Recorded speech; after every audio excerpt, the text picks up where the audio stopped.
Everybody, just I'm recording a short little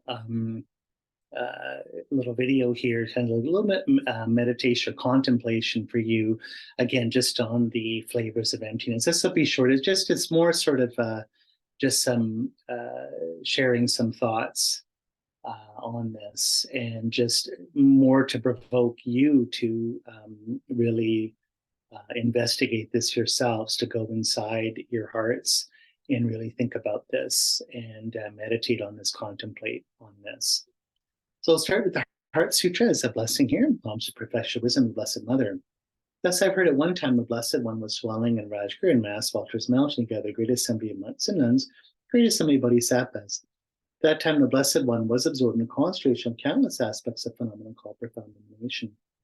That time also Spirit of Avalokiteshvara, the Bodhisattva, the Great Being, was looking perfectly the price of profound perfection wisdom, looking perfectly also the five aggregates being empty of inherent existence.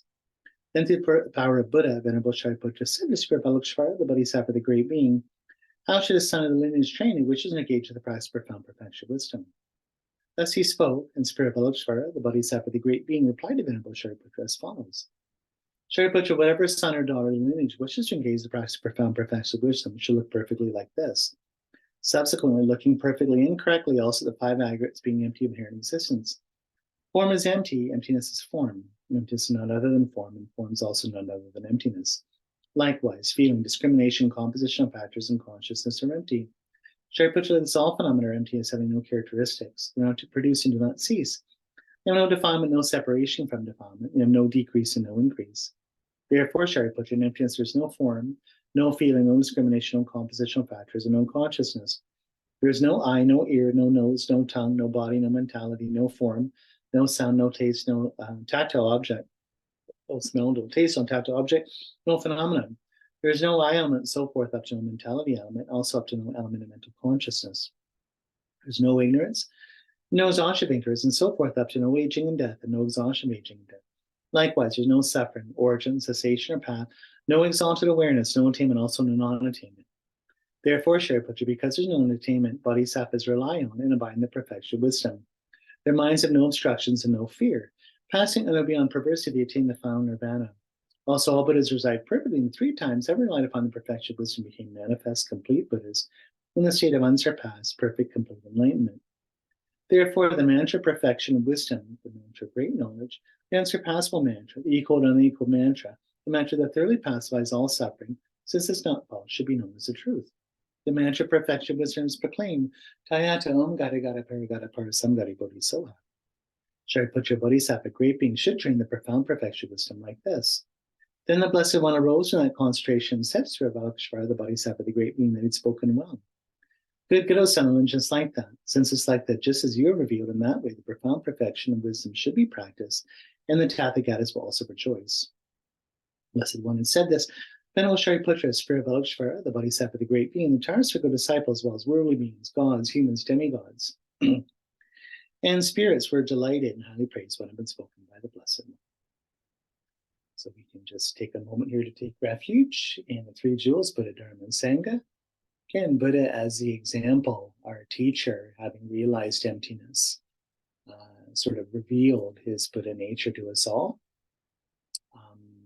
We're striving to be just like him, teaching the Dharma, again, teaching the path to see emptiness directly, to be enlightened, to escape samsara, all of our true sufferings. And our Sangha, the sort of Arya Sangha in particular, those others, spiritual friends of ours that are seeing emptiness directly, or we're working on seeing it and supporting our practice and path. And generating bodhicitta, just again, with great compassion, great love. May everything we do be towards the awakening of all sentient beings. May we become Buddha with everything we do and see emptiness directly, become fully enlightened, and help all sentient beings achieve the same state, that ourselves and all sentient beings are released from suffering. Okay, so we've gone over 6 flavors of emptiness, and sort of the 7th, or just another one I wanted to talk about, gets us more to sort of a tantric understanding of emptiness. But again, I'm not going to teach Tantra. I'm not a Lama. I'm not sort of giving empowerments or whatever. You have to find your own tantric teachers. I'm having been a tantric practitioner for almost 30 years now. I do my best to be a good sort of tantric yogi here in Nelson, BC. But again, for all the initiations, commentary, and personal advice, you need a Lama for that. So this is also seen as sort of a secret or intimate path between you and your teacher, sort of deep uh, sharing of this wisdom of sort of special esoteric and sort of qigong techniques, this kind of thing, to accelerate your Buddhist path. And this is something that has to be done in a certain context, sort of not in a little open video like this on YouTube. And so I'm just saying that, but at the same time, sort of philosophically, we can look at another flavor of emptiness here, just to sort of get you thinking. I just sort of like to plant seeds here and get you contemplating this idea, which is the idea of bliss and emptiness. When we talk about emptiness, talking about it in terms of bliss. So that's kind of interesting. So we've gone through all the Vaibhashika, Soprantika, Yogacara, the Spotantrika Madhyamika, and ultimately Prasangika Madhyamika. So now we're getting into sort of more of a tantric understanding of emptiness. So to practice Tantra, to get enlightened in the tantric sort of path, we need 3 things, which is a tantric renunciation, which means we are rejecting in this very life our body, a flesh and blood or organic body, and heading towards revealing through our mind and subtle energies a Vajra body, diamond body, a body like an angel made out of light, pure light. And like a diamond or like a precious jewel. So it's very, very beautiful as an image there. So tantric renunciation is sort of going from an organic to an inorganic state, so to speak, in this very life, identifying more with your root mind, what they call clear light, rather than sort of physical body, organic body of flesh and blood. Tantric bodhicitta, being that the reason we're doing this, all of our path, is we want to get enlightened as quick as we can, even in this very lifetime, not putting it off, not taking 3 great aeons or lifetime after life, but this throwing everything into this path, everything into our practice this life. Why? Because of our great, great compassion. We can't stand not just ourselves suffering, but we look around the world and we see the world just on fire with the sufferings of sentient beings. And so this is sort of our fuel. We're doing this for them, for ourselves, and for them, for the whole family here. This is where we're committing ourselves in sort of like a really, really strong way here in this life, really trying to nail it in this life, because the suffering of the world is weighs so heavily upon us. And then finally, the other one, well, is the what they call correct view of emptiness, the Madhyamika Prasangika understanding of emptiness, as we've seen, 6 flavor of emptiness. That's the basis for any tantric practice. And then the other 2 conditions are, in particular, to get enlightened in this lifetime, the Krim and Dzogchen, which is the generation or creation stage of Anuttara Yoga Tantra, or highest Yoga Tantra, and the fruition or completion stage, Dzogchen, of that. So that's sort of a different conversation, different story. But what is the correct view of emptiness is just what we've said, is that things are nominally imputed by the mind. Things exist, quote unquote, by name alone. It is through concepts and words, thoughts and words, grammar, logic of grammar, so to speak, that how we create things. We create the world and ourselves by how we talk about them and how we think about them. So that's what we're projecting out, as I've said in previous classes, the as, or sort of the generic image or a conceptual image, or how we understand things grammatically, so to speak, how they show up as a particular thing in our mind. That's what's projected out in terms of our karma and what returns. In other words, when we see things as a certain thing. This string of little wooden beads here is my mala. I see it or disclose it as my mala and can think and talk about it this way. So you've got a bunch as a base or data. We're organizing that in a particular perception or particular concept, particular image, generic image in our mind that we talk about.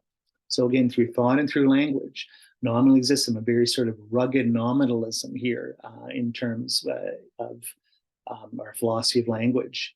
Things are always changing. Things are dependent arisings. How are they coming together in terms of causes and conditions? Ultimately is through designated conceptually by the mind in terms of language. So why is that important? Well, if we change how we think and talk about things, we can change the world. We can change ourselves. We can change ourselves into being made of light in a purified universe, enlightened being. So ultimately, with Tantra, that's what we'll do. And they always say you're taking the result as the path by projecting, thinking, talking about ourselves in the world as being a pure, enlightened place always already. It ends up becoming that way. The karma ends up ripening for our minds or perception to change and be purified. It's important to see this, that what we're projecting out is that the world is always already enlightened and pure, with pure enjoyments, pure actions, pure environment, pure bodies, pure minds, just like a diamond are made of light. So I just want to say in terms of there's a deeper understanding when we talk about bliss. I can't really talk about this in detail, but of course with what they call Tantric Mahamudra, we talk about Sutra Mahamudra, meditating on the conventional nature of the mind, being clear and cognizing, and seeing that that is just imputed by the mind, that pure awareness, when we actually grasp it and talk about it, is the product of our conceptual mind seizing it, that pure awareness. But if we just leave it, again, it is a sheer openness, a sheer lucidity that's non-matter, doesn't have any definition. It is, as Aristotle says, nothing before it thinks. So what is bliss and emptiness? Well, with Tantra, you'll see highest yoga Tantra through our energetic practice and sort of the more esoteric practices of using your subtle energy body. All the sort of prana or energy goes into the central channel. Anyway, so the point is, what you will have in that case is just a great sense of bliss and non-duality through this sort of great pleasure or bliss or great contentment or deep happiness or contentment in yourself and the world in terms of perception. And from that state of feeling one, as Lama Yeshe says, sort of a feeling of totality, that mind then meditates on emptiness, as we've seen, meditating on the lack of inherent existence. And because this mind doesn't have any sort of coarse, sort of deluded mental factors or sort of unwholesome mental factors, in particular mental sinking and mental excitement, it's extremely concentrated. And I always like to say, like Pascal says, that human nature, human condition is one of distraction or diversion. You feel bad, so you want to feel good. So you're always entertaining yourself. You're always jumping to the future or jumping to the past or being unable to live in the present because you're in a fantasy space that's providing you the happiness you don't feel in yourself. So he was saying that, the fundamental human nature is feeling like a lack, that desires a lack, that something's missing. And this is what drives samsara. It's precisely because of this lack that you're living in this cycle of dissatisfaction, of true sufferings, based on an ego, based on a dualistic appearance, based on the idea that you and the world are somehow separate. But let's take it the other way, that everything melts into this bliss, this feeling of totality. There's no longer lack, but rather a fullness. You don't feel that anything's missing. You don't feel that something's been taken from you. You don't feel that you're exiled out of Eden. It's actually, you're within Eden. You're within beauty. You're within bliss. You're within deep content and satisfaction. At the same time, like I was at the Nietzschean idea here, the Spinoza's idea of joy, that this isn't some kind of passive blissed out state like I'm high on heroin or something, but rather there's an active quality or creative quality to that. So if I'm meditating on emptiness with this mind of great bliss as a wholesome mental factor, and because I'm undistracted, I get it and see it in an incredible, powerful, concentrated moment and see emptiness directly. There's also, if that's the conventional nature, the ultimate nature of reality we're talking about is seeing emptiness directly. Conventional nature, again, ends up being the idea that I'm constantly creating through karma, but creating from this space, from this pure space of bliss.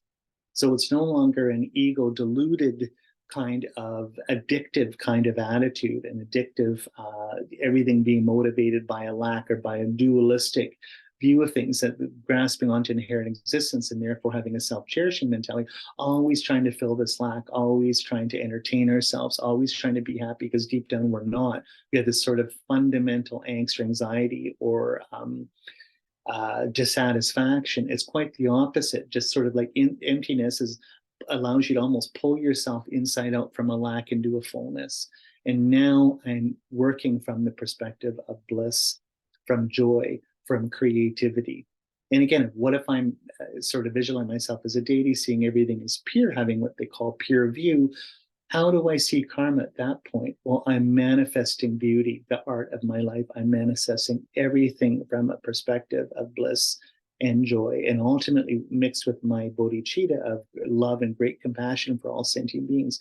See how incredible that is just from that, like understanding bliss and emptiness. So at that point, creating things through my mind and through my speech, what am I saying? It's almost like the pure poetry or devotional verse of Rumi or the troubadours or any sort of devotional, religious, or romantic verse, where it's like I'm speaking to the beloved, I'm speaking from a fullness. So even this yearning is like a false yearning, because it's not like I'm separate from the divine. I'm from this perspective where everything, as I've been projecting outwards, is always already divine, is always already pure, is always already complete. And I have the experience of spontaneous great bliss, letting my mind meditating in emptiness to show that it's the case. And because everything is empty or void, all of this is possible. I can work from a perspective of fullness rather than a perspective of lack. So think about that. So this is what I think. I'm a huge fan of William Blake. For those who know me, I was very fortunate to go to Britain a few years ago, where they had all his original manuscripts and paintings, and it was just like, oh, just so amazing. But anyway, Kathleen Wing's a very, very famous poet and sort of Gnostic and Hermetics and Neoplatonist scholar, but also a famous scholar of Blake. And she really shows us that what Blake was, if you want to read her stuff, she has just amazing videos on YouTube with her plummy English accent there, teaching on Blake and the importance of the imagination, showing that what the human mind is the imagination, and that's what makes it divine. So the divine is pure light. For Blake, Christ and his understanding is the human side of the divine. The human side, insofar as what allows us to be human, is the imagination, to create, in particular, create worlds, beautiful worlds that express the divine and share it with others. And so that's what she mentions when she talks about, she's got a great book called Golganuza, which was Blake saw as sort of the city of the imagination, the pure mandala of the divine, that once we understand how we create in and through the imagination, and in particular for Blake, not just painting, but through poetry, through language, through how we think and talk about things. Everything should be holy. Everything should be a hymn. Everything should be a devotional act. Everything, like Aleister Crowley has that great line where he says, every intentional act is an act of magic. It's the same thing for Blake, the same thing for Tantra. You are creating your world through thought and through language. So let's create a beautiful world, a world of light. We're creating through the imagination, through images, through alternatives to the world we've been creating now. Create this as loving, blissful, joyful, not just for ourselves, but for all beings. So Blake has just a few quotes. I mean, the best thing to read is poetry, but he says there's a great thing. The world of imagination is the world of eternity. It's a divine bosom to which we shall go after death of the vegetative body. So that's what's interesting, is that we're talking, even this is a whole tantric thing about understanding clear light. The most subtle mind is being, again, if the mind is clear and cognizing, clear light is settlement, not having any obscurations on it.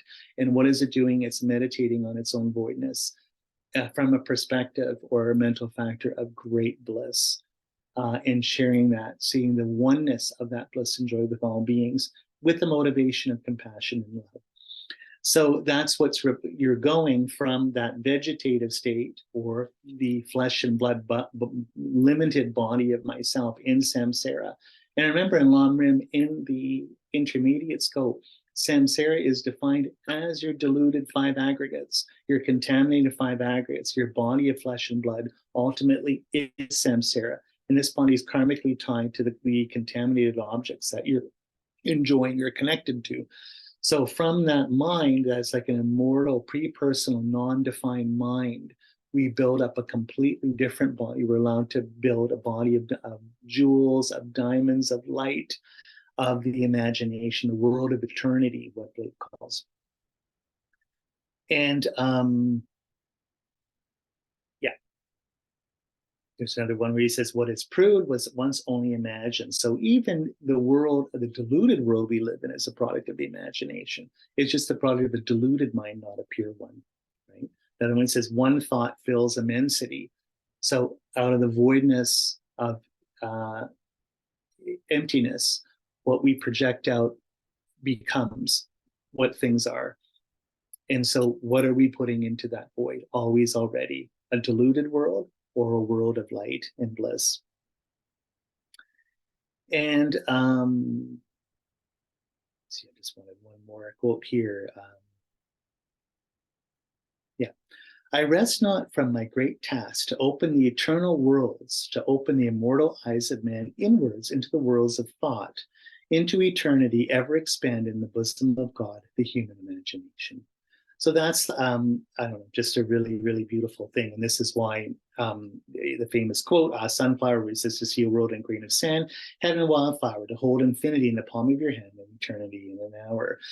Very famous romantic verse there from a famous poem. And if you remember the story, Allen Ginsberg, one of Trungpa Rinpoche and Gelek Rinpoche's students would have been maybe in the 1950s when he was a young man, he had a vision, a religious vision, where he heard Blake reciting this poem to him in his mind. And he felt bliss and emptiness, I guess, and was always trying to reproduce that experience through drugs and different kinds of meditations, and nothing was working. So when he went, I think he went with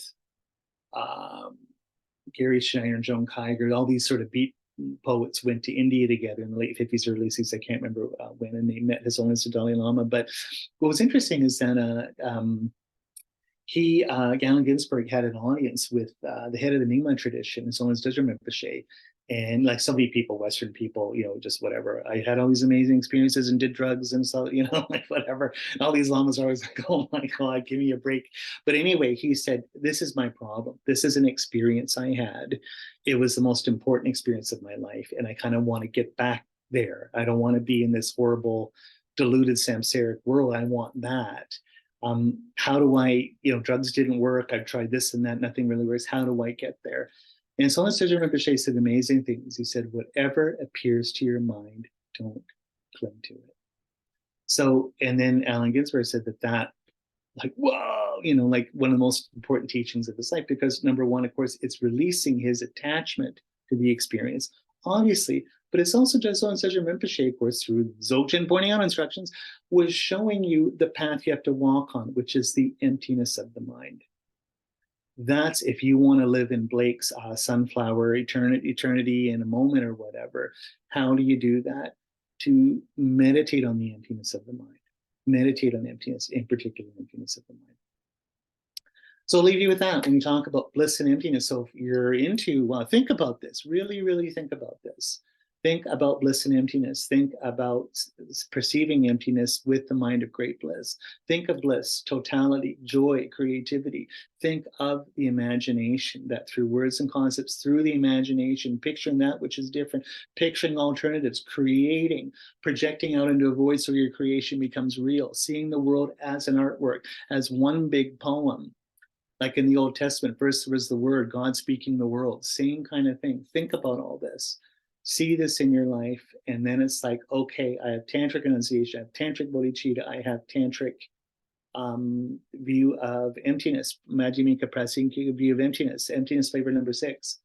I am now committing myself to the tantric path of the Anuttara Yoga, highest yoga tantra in this life, and do my practice. So beautiful, and I will just leave you with my terrible asthmatic voice, singing the words. Bring me my bowl of... Okay, wait a minute. I shouldn't sing Let me just see here. I'm just got to get the right pitch.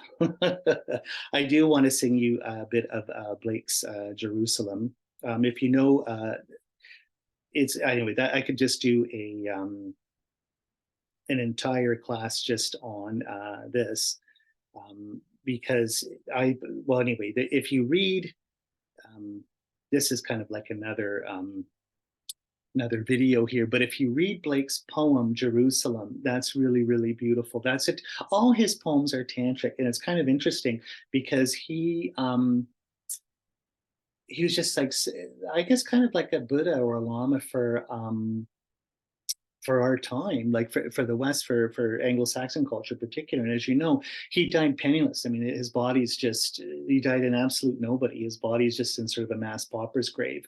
It was only John Ruskin and the Pre-Raphaelites that kind of rediscovered him and popularized him. But you look at his artwork, it's all so incredible. So when he's talking his poems in the Dante's poems, in the Jerusalem poems, those are beautiful tantric poems.